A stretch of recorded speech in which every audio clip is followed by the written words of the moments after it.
Let's cross down to Canberra now and catch up with the Resources Minister and Minister for Northern Australia, Matt Canavan. Matt, I want to ask you about Northern Australia in just a moment, but tell me how you're going to deal with this Angus Taylor controversy. You've got police investigating now how a couple of numbers got changed in a letter. Well, of course, as Minister Taylor has said, Chris, I'm sure he'll cooperate. Well, he's cooperating with all investigations. We take any of these matters very seriously. We seriously apply the ministerial standards across the government. But I also think some reporting of this is fake news on steroids here. I mean, you know, what's happened here is a document, there's a mistaken document. A mistake was made in communication. Angus apologised for it, apologised to Mayor Clover Moore, and something is being made out of this that I just don't see, quite frankly. And the reason that's happening, of course, is because the Labor Party don't really have much else to talk about with 2 weeks to go at the end of the year, and so they're focusing on this. So how can it be okay for the Labor Party to draw this issue to the attention of the police and make a complaint, but not okay for the Prime Minister to ring the Commissioner and find out the status of that investigation? Well, you'd have to ask the Labor Party, I suppose, that, Chris. I'm not. I mean, the Labor Party can refer whatever they like to police. That's a matter for them. Obviously, any investigation will be cooperated with. But we can't have a rule out there. We can't have a situation established where any time an opposition party of any colour refers someone to police, that somehow that referral itself should form the grounds for some kind of action, because obviously if that's the incentive structure in place, we'll soon not have too many ministers in the cabinet. Yet your own former leader, former Prime Minister Malcolm Turnbull, says it was wrong for Scott Morrison to call the Police Commissioner. Well, I disagree with that view. Obviously, in deciding what to do in response to the news yesterday, the Prime Minister should be fully informed. It's perfectly appropriate to be informed about investigations.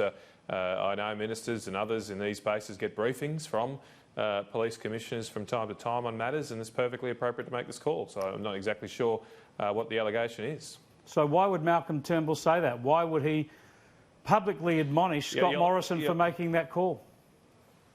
Well, look, you'll have to ask Malcolm, Chris. Sorry, I can't speculate on others' views or motives on issues.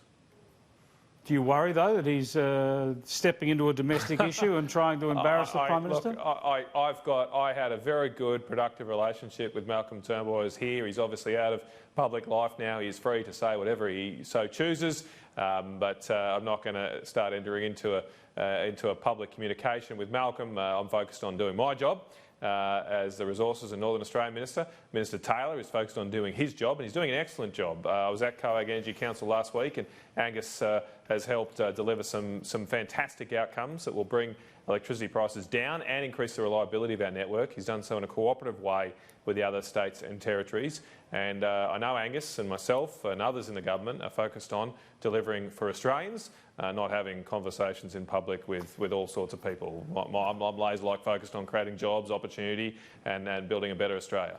Why do you think Angus Taylor is so much the target of at least 3 attempts to undermine him now with public scandal? There was the Watergate thing during the election campaign. There was another one about land clearing. Now there's this thing about the wrong numbers in a letter. You've got The Guardian, the ABC, the Canberra Press Gallery, the Labor Party, the Greens. It's a full court press against Angus Taylor every time. Are they targeting him because he's the Energy Minister, because he's seen to be the man between them and their extreme climate policies? Oh, look, again, I'm not going to speculate on others' motives, Chris. You'll have to ask them. In this role, when you're a member of cabinet, you come under public scrutiny, and so it's quite hot at times. But you just get on with your job, and I know Angus is doing that. I spoke to him this morning about energy matters. He's focused on doing that.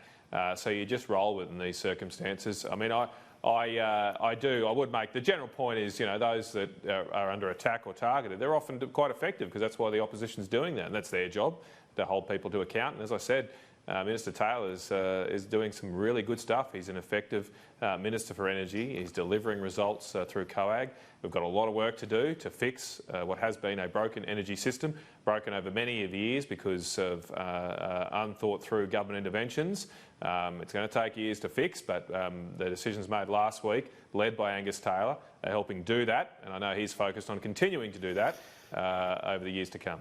Well, it's pretty obvious he's a target, a big target for the broader left in this country. So, I mean, I don't think this one's going to come to anything. You know, knock me over if I get that wrong. But if it does just run into the sand, there'll be another one come his way. So it's going to be fascinating to watch. He's going to need to stay on his mettle. Now, you're the Minister for Northern Australia. He's a tough guy. He's a tough guy. He'll be right. You're the Minister for Northern Australia, and you've got this practice now of an annual statement about developing Northern Australia. You've delivered the latest one on that. In short, what's happening in Northern Australia? A lot of talk about development in the north, more agriculture, more harnessing of water resources, but what's actually happening on the ground? Well, there's lots of things happening. I mean, I'll just only have time, I'm sure, to go through some highlights. But this last couple of weeks, construction's begun on something called the Rookwood Weir, which will double agricultural production in the Fitzroy Basin in central Queensland. That water basin is the second biggest in our country after the Murray-Darling, so it's a very exciting project. We've also upgraded now almost 500 kilometres of roads. You know, enough to drive from Canberra to Newcastle. From where I am up to Newcastle have been upgraded in the last few years. Things like the Hand Highway, which has cut 8 hours off the journey from Cairns to Melbourne, 800 kilometres off that trip, helps get fruit, horticulture down at lower cost. Things like bananas, avocados, blueberries. It's a fantastic project. We've also funded the first Indigenous-owned iron ore mine in Australia, in the Pilbara. It's a fantastic project. The mining industry has had a very good record in the last couple of decades of employing Indigenous people, but to now be able to help support the first Indigenous-owned mine, I think, is a great landmark step for our nation. But there's a whole lot more going on, a lot more to happen in the next few years as well, with more roads funding, more dams. The potential of Northern Australia is almost limitless. It's 60% of our water. It's about more than half of our nation's exports, and there's a lot more growth to come. And will some of that growth involve more harnessing of water resources, perhaps shunting, you know, with the age-old plans, and we talk about Bradfield schemes and the like, using some of that water to get it further south? Well, look, there's a lot more water development to come. As I mentioned, the one project started in the last couple of weeks. Another very exciting project, the Hells Gate Dam, which was part of the original Bradfield scheme. We expect construction to start on that in the next couple of years. It's funded. We're doing the first stage of that, the Big Rocks Weir. And look, we'll work on those broader plans too. There's a lot of opportunity in Northern Australia itself, so you don't have to necessarily move the water long distances. You can, if we during this drought had more grain growing in Northern Australia, more intensive agriculture in the Cape and in North Queensland, well, we'd be able to send that fodder down to those drought-afflicted farmers right now and not have the big surge in grain, or as big a surge in grain prices as we have. But because it's been wet in North Queensland. There's no drought in North Queensland at the moment. What we haven't got is the dams, the weirs, the water storages to capture that water in North Queensland and grow a lot of that fodder crops and intensive agriculture that could have helped during this drought. So that's our first focus. Long term, there may be opportunities to link up river systems as well and create more stability and certainty across catchments, but you've got to build this water infrastructure first to do that. Thanks for joining us, Minister.